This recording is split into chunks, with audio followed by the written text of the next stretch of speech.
Além das primeiras missões espaciais tripuladas em órbita da Terra, a corrida espacial foi marcada pelo envio das primeiras sondas não tripuladas para a exploração da nossa Lua, ou mesmo de outros planetas do Sistema Solar.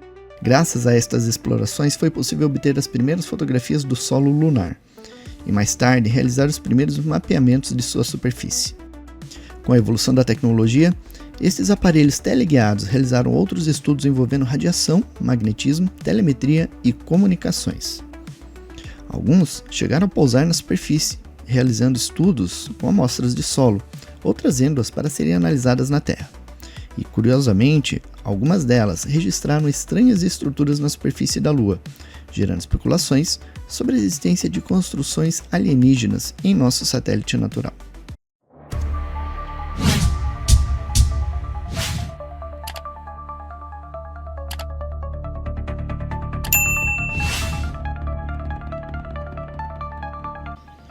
A corrida espacial iniciou-se em 4 de outubro de 1957 com o lançamento do primeiro satélite artificial, o Sputnik, lançado pelos soviéticos.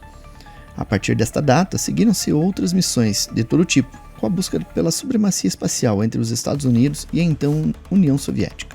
Um dos frontes dessa disputa foi a exploração da Lua, inicialmente feita por meio de sondas espaciais, e inicialmente, nesse fronte, os soviéticos tiveram mais sucesso. Nessa fase inicial da disputa, os lançamentos espaciais dos Estados Unidos eram de domínio da Força Aérea. A primeira sonda terrestre a ser lançada ao espaço seria a Pioneer, em 17 de agosto de 1958. Ela contava com câmera, detector de micrometeoritos e um magnetômetro. Sua missão era orbitar a Lua, fotografar a superfície e realizar medições magnéticas. Este seria o primeiro engenho a sair da órbita da Terra, e a expectativa em relação à missão era grande. Infelizmente, uma falha no foguete Thor causou a sua perda, segundos após o lançamento. Com a criação da NASA em julho de 1958, o governo norte-americano colocou todas as missões espaciais ao encargo desta nova agência, incluindo a sonda Pioneer 1, que foi lançada em 11 de outubro de 1958, com a missão de orbitar a Lua, realizando fotografias de sua superfície. Além das câmeras, ela contava com um sistema de mapeamento infravermelho e instrumentos para estudo de radiação espacial e magnetismo. Mas assim como na missão anterior, uma falha no foguete Thor impediu que ela atingisse a velocidade necessária para atingir a órbita terrestre. Após a falha nesta nova missão, a NASA insistiu no programa com o lançamento das Pioneers 2 e 3 em novembro de 1958. Ambas as missões falharam. Entretanto, a cada nova missão, os cientistas vão aprendendo com os fracassos e corrigindo falhas nos equipamentos e fazendo novas descobertas, permitindo que a missão seguinte tenha mais sucesso em seus objetivos.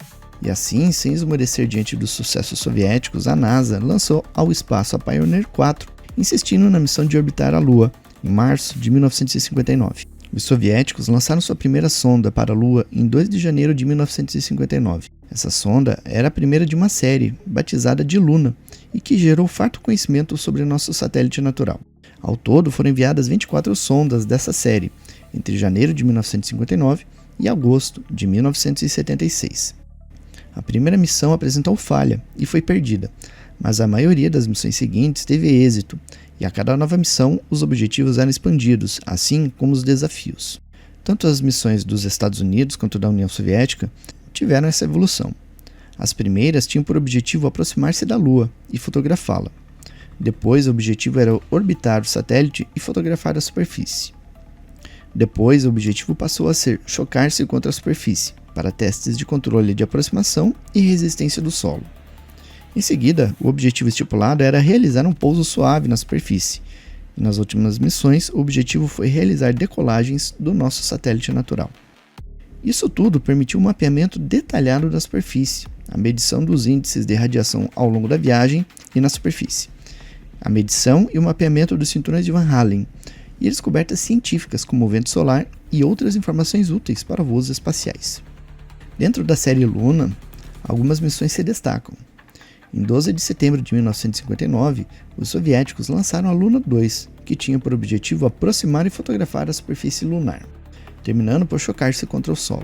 Ela contava com magnetômetros, medidores de radiação e 3 diferentes transmissores que permitiram aos cientistas calcular com exatidão sua posição até o momento do impacto.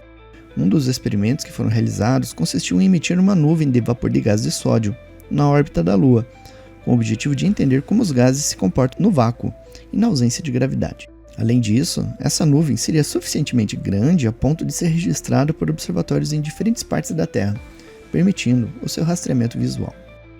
Menos de um mês depois, em 7 de outubro de 1959, a União Soviética lançou outra sonda, a Luna 3. Nesta missão, obteve-se pela primeira vez uma série de fotografias do lado oculto da Lua, que permitiria a criação do primeiro mapa completo do nosso satélite natural. Assim, descobriu-se que o lado oculto possui características diferentes das observadas no lado visível. A mais importante delas é o fato de que o lado oculto não possui os chamados mares lunares, que são áreas formadas pela atividade vulcânica na superfície lunar. Estas áreas apresentam-se mais escuras que outras regiões e são produzidas, em parte, pela força gravitacional terrestre, o que acaba favorecendo a atividade sísmica. A sonda Luna 9 foi lançada em 31 de janeiro de 1966. Ela estava equipada com instrumentos temporizadores, sistemas de controle de temperatura, magnetômetros, medidores de radiação, sistemas de comunicação e transmissão de imagens. Após cumprir todas as etapas de voo com êxito, o sistema de retrofoguetes acionou no momento certo, freando a descida da sonda, que pousou suavemente sobre a superfície lunar, na região de oceanos Procellarum. Assim, novamente, os soviéticos conseguiram realizar um feito histórico antes dos seus rivais, dos Estados Unidos. Alguns minutos após o pouso, ela obteve fotografias da superfície, transmitindo-as para o centro de controle da missão, que as recebeu, mas não as divulgou imediatamente. Porém, cientistas ingleses do Observatório Astronômico Jodrell Bank, que monitoravam a missão, descobriram que o formato do sinal usado pelos soviéticos era o mesmo utilizado pela mídia internacional para o envio de imagens. Então eles captaram as transmissões da sonda e publicaram estas fotos na imprensa internacional.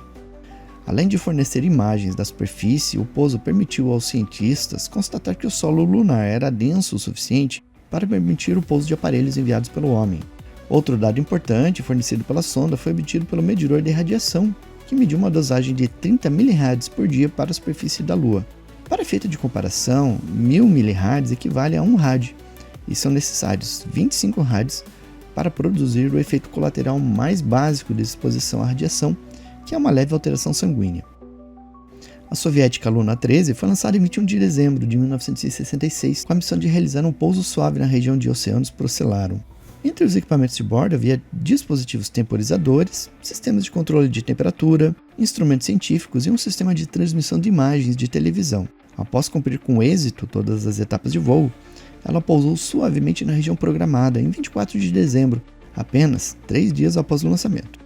Poucos segundos após o pouso, 4 abas de proteção que cobriam a parte superior da sonda se abriram, estabilizando-a na superfície. Em seguida, suas antenas assumiram a posição operacional, iniciando transmissões para a Terra, aproximadamente 4 minutos após o pouso. No dia seguinte, 25 de dezembro, foram transmitidas as primeiras imagens panorâmicas de TV, e cada uma delas necessitava de aproximadamente 100 minutos para ser transmitida. Além dos instrumentos de bordo, a sonda contava com 2 braços mecânicos que se estenderam após o pouso. Um deles contava com um densitômetro para medir a densidade do solo, enquanto o outro contava com um penetrômetro para medir a compactação do solo lunar. Estas análises tinham por objetivo obter dados para futuras missões de coleta de amostras de solo que estavam sendo preparadas. A divulgação de fotografias desta missão gerou polêmica, pois nelas observam-se estranhos objetos de características completamente artificiais, próximas ao local de pouso da sonda. Alguns ufólogos especularam que a sonda teria flagrado aparelhos extraterrestres em atividades de mineração na superfície da Lua. E de fato, os objetos fotografados são sim de origem artificial, porém não são extraterrestres. São partes da própria sonda que foram descartados após o pouso. A maior delas cobria a sonda no momento da aproximação, protegendo-a dos impactos. A segunda era uma peça ligada à primeira e que também caiu próximo à sonda. Para a exploração da superfície lunar, os soviéticos lançaram a Luna 15 em 13 de julho de 1969, que tinha por missão realizar um pouso na região de Mare Crisium, onde faria coleta de amostras de solo. Em seguida, ela decolaria da superfície da Lua e retornaria à Terra, trazendo as amostras coletadas. Este lançamento ocorreu apenas 3 dias antes do lançamento do Apollo 11, que colocaria 2 astronautas na região de Mare Tranquillitatis, na superfície da Lua. A sonda cumpriu todas as etapas iniciais de voo, chegando à Lua em 17 de julho daquele ano. Inicialmente, ela permaneceu na órbita da Lua enquanto os controladores checavam todos os sistemas do aparelho e faziam os alinhamentos necessários para a descida na superfície. Depois de realizar 52 órbitas ao redor da Lua, o processo de descida foi iniciado. Precisamente no momento em que os astronautas Neil Armstrong e Buzz Aldrin davam os primeiros passos na superfície da Lua, a Luna 15 acionava os retrofoguetes para realizar um pouso suave na superfície. Entretanto, as comunicações com a sonda foram perdidas 4 minutos após a ignição, a uma altura estimada de 3 km. Estima-se que ela tenha caído na lateral de uma montanha, próxima ao local designado para seu pouso. Além do feito histórico realizado pela NASA, este episódio da corrida espacial representou o ponto máximo dessa disputa entre Estados Unidos e União Soviética pela supremacia espacial, mas também sinalizou um entendimento entre os dois países, com uma sigela cooperação no momento em que a União Soviética passou aos norte-americanos o plano de voo da Luna 15 para assegurar que não houvesse incidentes que prejudicassem ambas as missões. A Luna 15, por sua vez, foi lançada em 10 de novembro de 1970 com o objetivo de pousar na região de Mare Imbrium, na superfície da Lua. Após cumprir todas as etapas de aproximação com êxito, ela pousou suavemente conforme planejado. Ela contava com um rover chamado Lunokhod 1, que deveria deslocar-se pela região próxima ao pouso, realizando análises de solo. A previsão inicial era de que este robô funcionasse por um período de 3 dias lunares, o equivalente a 84 dias terrestres. Porém, ele funcionou por 11 dias lunares, cerca de 311 dias terrestres. Ao todo, ele percorreu um pouco mais de 10 km, obtendo mais de 20 mil imagens em VHF e 206 fotografias panorâmicas. Além disso, ela realizou perfurações no solo em 500 locais diferentes ao longo do seu caminho.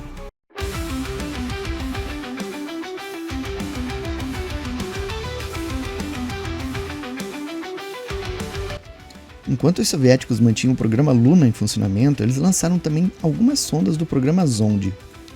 Em 18 de julho de 1965, a União Soviética lançou a Zond 3, com a missão de realizar uma série de fotografias de excelente qualidade da superfície da Lua.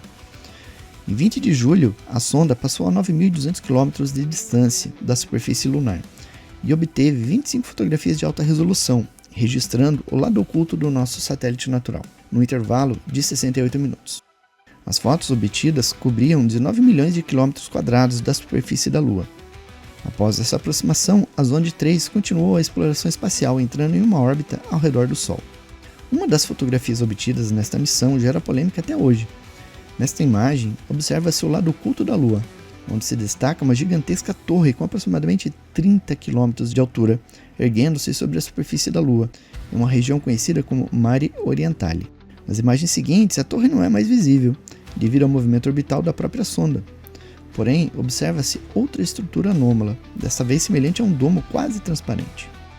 Embora estas estruturas tenham permanecido ignoradas ou inexplicadas por cientistas do mundo inteiro, os ufólogos acreditam na possibilidade delas terem sido construídas por civilizações extraterrestres que estariam usando a Lua como base de apoio às suas incursões ao nosso planeta. A partir desse momento, eles deram mais atenção às explorações do nosso satélite natural, na esperança de surgirem novas estruturas anômalas. E suas expectativas foram atendidas, pois elas voltaram a aparecer junto com luzes e até objetos voadores não identificados. Em 14 de setembro de 1968, a União Soviética lançou a Zond 5, que tinha por missão aproximar e orbitar a Lua, obtendo numerosas fotografias, e retornar à Terra logo em seguida.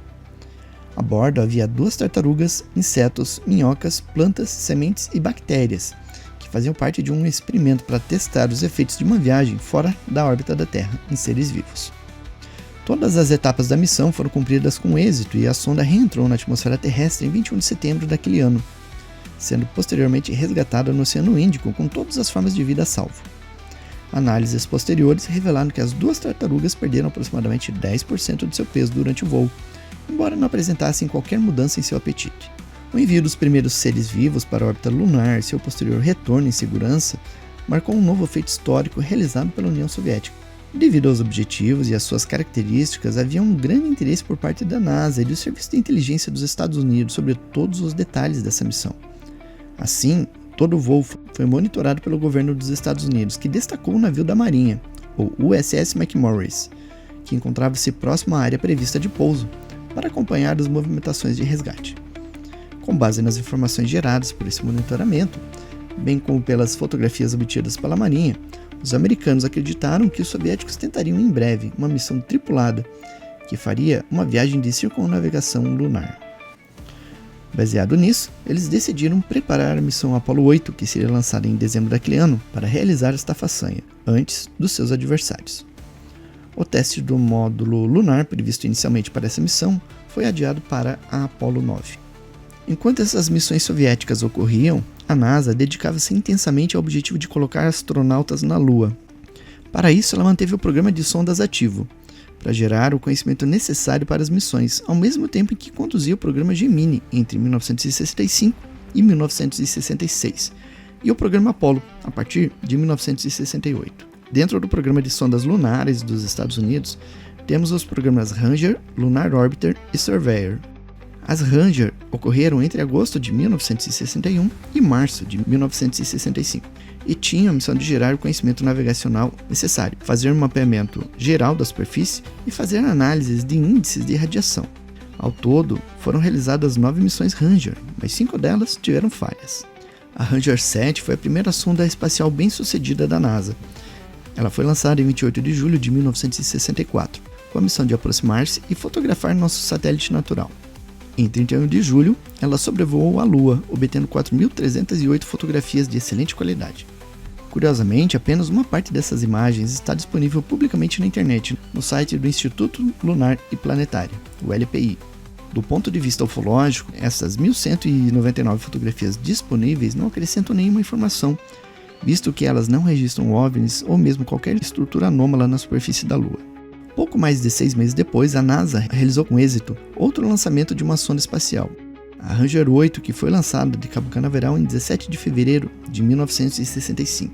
Ela tinha os mesmos objetivos e os mesmos instrumentos básicos da Ranger 7. Ao aproximar-se da Lua, ela obteve 7.137 fotografias da superfície do satélite, antes de chocar-se contra o solo.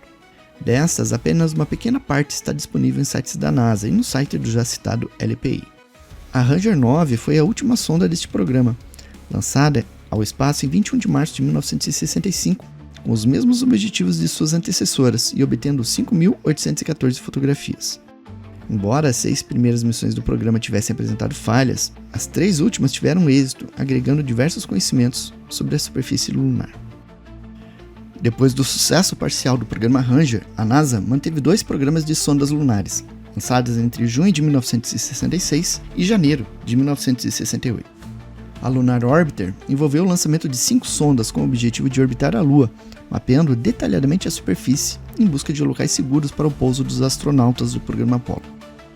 Todas as missões científicas foram bem-sucedidas, e 99% da superfície da Lua foi mapeada a partir de fotografias tiradas com uma resolução de 60 metros ou melhor. E elas registraram coisas bem interessantes. A sonda Lunar Orbiter 1 foi lançada em 10 de agosto de 1966.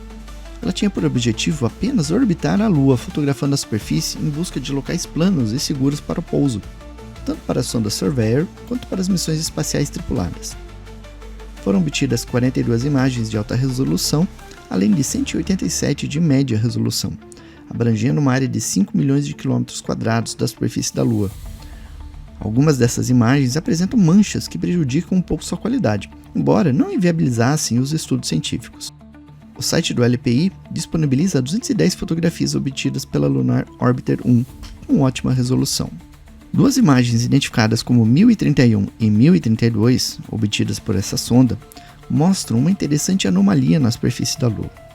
Estas fotografias, obtidas a 237 km de altitude, mostram um conjunto de crateras situadas numa região conhecida como Mare Fecunditatis. Nela observa-se uma formação perfeitamente circular, simétrica de 1.200 metros de diâmetro, contendo outra formação circular em sua parte interior. Curiosamente, essa imagem não é citada ou mesmo conhecida nos meios ufológicos, porque este conjunto de fotos ainda não havia sido objeto de estudo dos ufólogos. Ainda naquele ano, a NASA lançou a Lunar Orbiter 2, que foi ao espaço no dia 6 de novembro, com a missão de fotografar possíveis locais de pouso para outras sondas e futuras missões tripuladas do programa Apollo. Entre 18 e 25 de novembro, a sonda obteve 211 fotografias da região de Mare Tranquillitatis, sendo que 2 delas são particularmente interessantes. A fotografia 2061H3, obtida em 20 de novembro de 1966, registra um estranho objeto em uma cratera lunar de aproximadamente 400 metros de diâmetro. Trata-se de algo semelhante a uma torre de extração de petróleo, e a julgar pelo tamanho da cratera, a estrutura seria de grandes dimensões. A sonda estava a 50 km da superfície lunar no momento do registro. Outras fotografias feitas posteriormente não registram qualquer estrutura semelhante dentro dessa cratera. Ou seja, o estranho objeto simplesmente sumiu.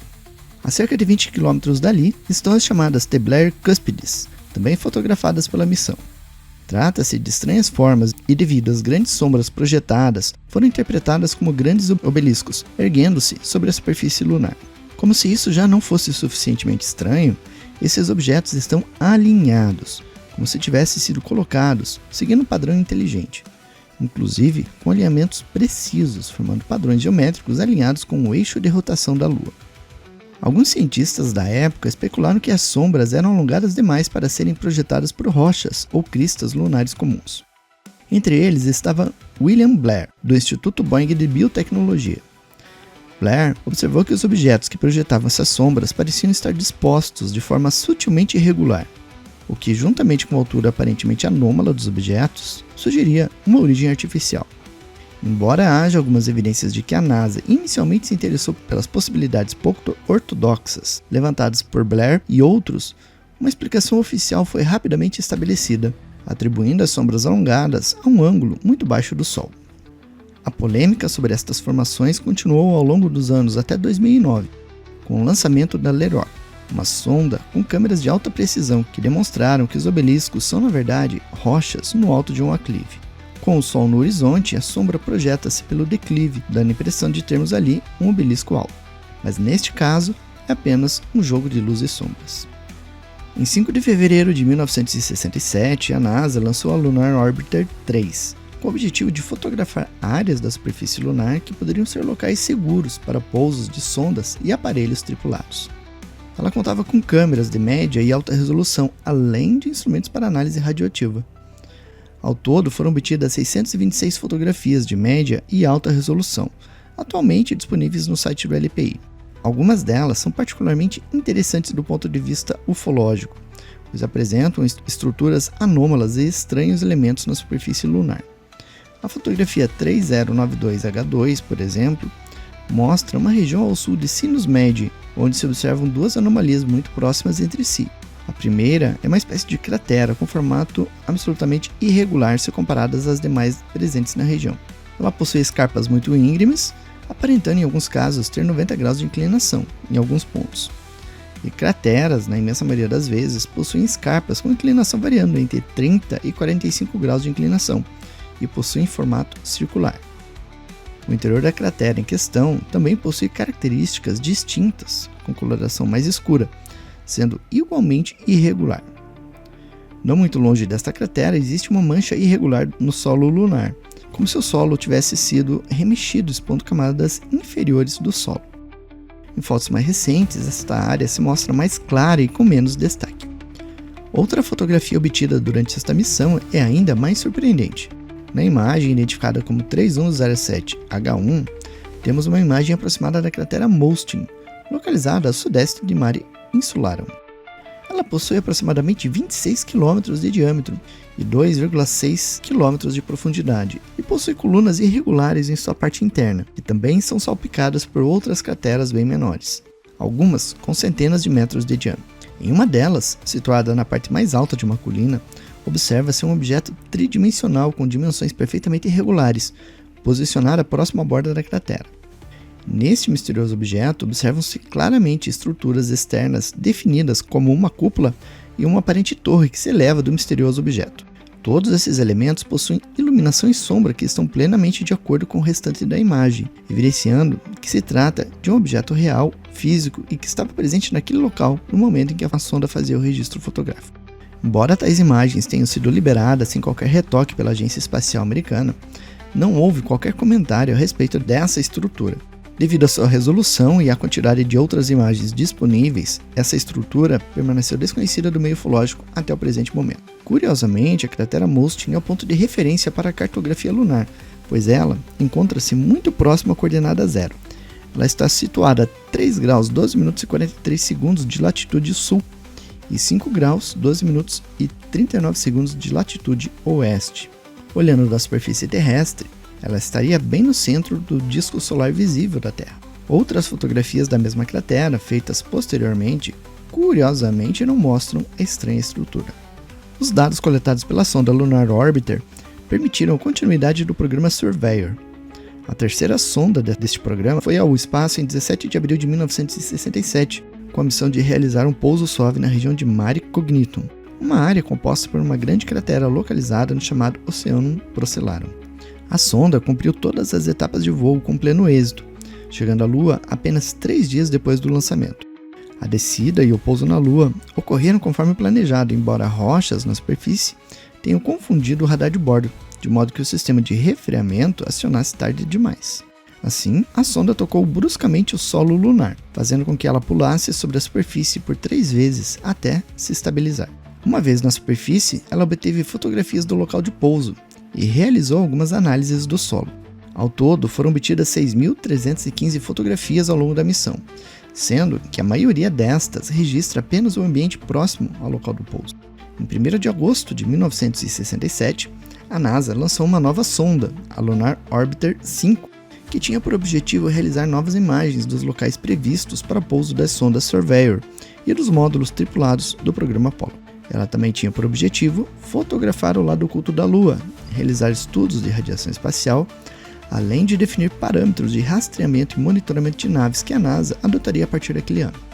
Entre 6 e 18 de agosto, ela obteve 844 fotografias de alta e média resolução, com uma definição melhor do que as suas antecessoras. Uma das fotografias obtidas pela Lunar Orbiter 5, identificada como 5036H3, é particularmente interessante. Nela, observa-se a parte interna da cratera Petavius, que é uma gigantesca formação com 177 km de diâmetro, situada no hemisfério sul da Lua.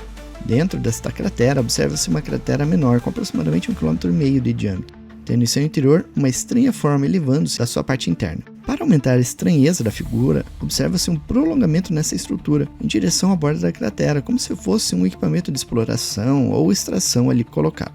Todo esse conjunto produz sombra, o que prova que trata-se de algo real, físico, no ambiente. Novamente, não existem quaisquer declarações ou explicações oficiais a seu respeito por parte da Agência Espacial dos Estados Unidos.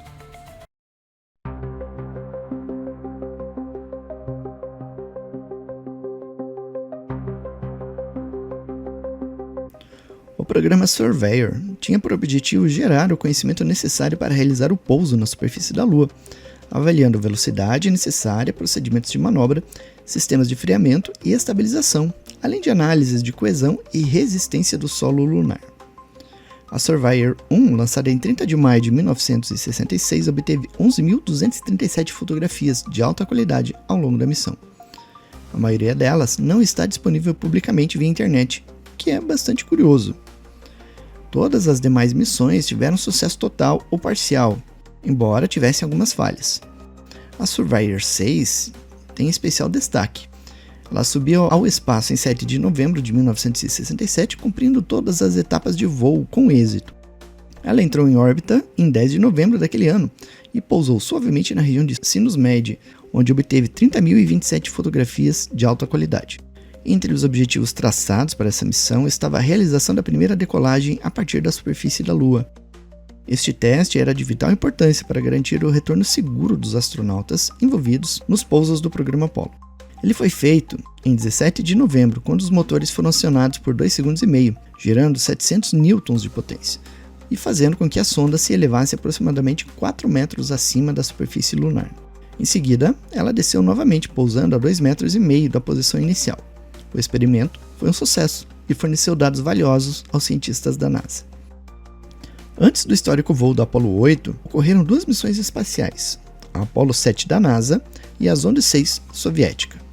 A Apollo 7 foi lançada em 11 de outubro de 1968 para testes de equipamento na órbita da Terra. Ainda no ano de 1968, ocorreu o histórico voo do Apollo 8, que foi lançado em 21 de dezembro de 1968 e que realizou a primeira missão tripulada de circunnavegação lunar. Quando sobrevoavam o lado oculto da Lua, os astronautas observaram alguma coisa estranha em uma cratera, gerando um comentário curioso. Este avistamento começou 88 horas após o início da missão, quando os astronautas passavam sobre a região da cratera Copérnicus. Existe algo estranho lá embaixo. Seria uma fogueira? Poderia ser um acampamento. Como isso se parece? Acho que você vai estar apto a ver isso em breve. Vou colocar e esperar. Aparentemente, o que quer que seja não foi registrado em fotos e filmes pelos astronautas. E o mistério sobre o que eles realmente observaram ainda permanece. As missões Apollo seguintes concretizaram o sonho humano de tocar nosso satélite natural. A Apollo 9, lançada em 3 de março de 1969, testou, na órbita terrestre, equipamentos e manobras que seriam usados nas missões seguintes. Já a missão Apollo 10, lançada em 18 de maio de 1969, foi mais ousada, pois realizou testes de equipamentos e manobras diretamente na órbita da Lua. Quando a Apollo 11 ocorreu, em julho de 1969, a NASA já tinha todo o conhecimento e tecnologias necessárias para realizar o pouso na superfície da Lua. As sondas espaciais geraram todo o conhecimento necessário que permitiu que as viagens tripuladas à Lua ocorressem. O equipamento desenvolvido para essas missões foi testado no programa Gemini e nas Apollos 7, 8, 9 e 10, assim como as manobras necessárias. Assim, a Apollo 11 ocorreu com pleno êxito. A Apollo 12 foi lançada a 14 de novembro de 1969, com a missão de realizar um pouso tripulado na região de Oceanos Procellarum. A missão transcorreu perfeitamente bem. Já a missão seguinte, a Apollo 13, não teve a mesma sorte. Ela foi lançada em 11 de abril de 1970, com o objetivo de realizar um pouso tripulado na região de Fra Mauro, na superfície lunar. Entretanto, uma explosão no tanque de oxigênio do módulo de serviço comprometeu a missão, impedindo sua descida à superfície e gerando vários problemas internos que colocaram a vida dos astronautas em risco. Mas graças a um imenso esforço dos tripulantes e das equipes de controle e suporte em terra, os astronautas conseguiram retornar em segurança. Devido ao quase desastre envolvendo a Apollo 13, as missões tripuladas à Lua foram suspensas para que novos critérios de segurança fossem implementados. Após um intervalo de pouco mais de um ano, a NASA retomou os lançamentos do programa Apollo. A Apollo 14 subiu ao espaço em 31 de maio de 1971 com o objetivo de realizar um pouso tripulado na região de Fra Mauro. Esta missão transcorreu sem problemas, para grande alívio da NASA, que já enfrentava corte em seu orçamento e desinteresse tanto do público quanto das autoridades que já encaravam essas missões como algo corriqueiro. 2 meses depois, a NASA lançou ao espaço a missão Apollo 15 em 26 de julho de 1971. Sua missão era realizar um pouso tripulado na região de Hadley Hill, na superfície da Lua. Todas as etapas da missão foram cumpridas com pleno êxito, mas não foi o suficiente para que o governo americano mantivesse os investimentos no programa. Esta missão obteve uma fotografia muito interessante. Esta imagem, identificada como a S15-91-12403, mostra 2 estruturas idênticas posicionadas na superfície da Lua, na região de Wallace Wolf B. Estas estruturas têm um padrão de sombreamento diferente. O Sol estava à esquerda no momento do registro. As crateras fotografadas, por serem côncavas, possuem, neste caso, uma área sombreada à esquerda e a área iluminada pelo Sol à direita. Nas 2 estruturas em questão, a área iluminada está à esquerda e a área sombreada está à direita, indicando que essas estruturas não são crateras, e sim algo elevado, e lembra algo como um hangar. Esse tipo de estrutura não foi registrado nas missões anteriores, nem nas missões posteriores do programa Apollo. A Apollo 16 foi lançada em 16 de abril de 1972 com o objetivo de realizar um pouso na região de Descartes. A missão foi considerada um grande sucesso, agregando novos conhecimentos sobre o nosso satélite natural. Por fim, a Apollo 17, última missão tripulada enviada à Lua, foi lançada ao espaço em 7 de dezembro de 1972, com a missão de pousar na região de Taurus Little, marcando o fim do programa de pousos tripulados na Lua realizados pela NASA. O fim do programa Apollo suscitou diversos questionamentos, tanto por parte da opinião pública quanto por parte da comunidade ufológica mundial. Uma das especulações mais recorrentes é a de que o fim abrupto dessas missões se deve a alertas e determinações emitidas por extraterrestres que manteriam bases em nosso satélite natural. Outros especulam que todas essas missões não passariam de encenações, com os mais diversos motivos. Na verdade, a realidade é bem menos fantástica, pois o fim do programa ocorreu mesmo por motivos financeiros. Se o apoio político para o programa Apollo se mantivesse alto durante a década de 70, a NASA poderia iniciar os preparativos para a instalação de uma base permanente em solo lunar. Porém, por ocasião do Apollo 16, os cortes no orçamento eram significativos a ponto de obrigar a NASA a cancelar as missões 18, 19 e 20, já previamente programadas. Assim, optou-se por enviar sondas automáticas para explorar nosso satélite, sem arriscar a vida de astronautas no processo. Começava assim uma nova fase na exploração da Lua e do Sistema Solar.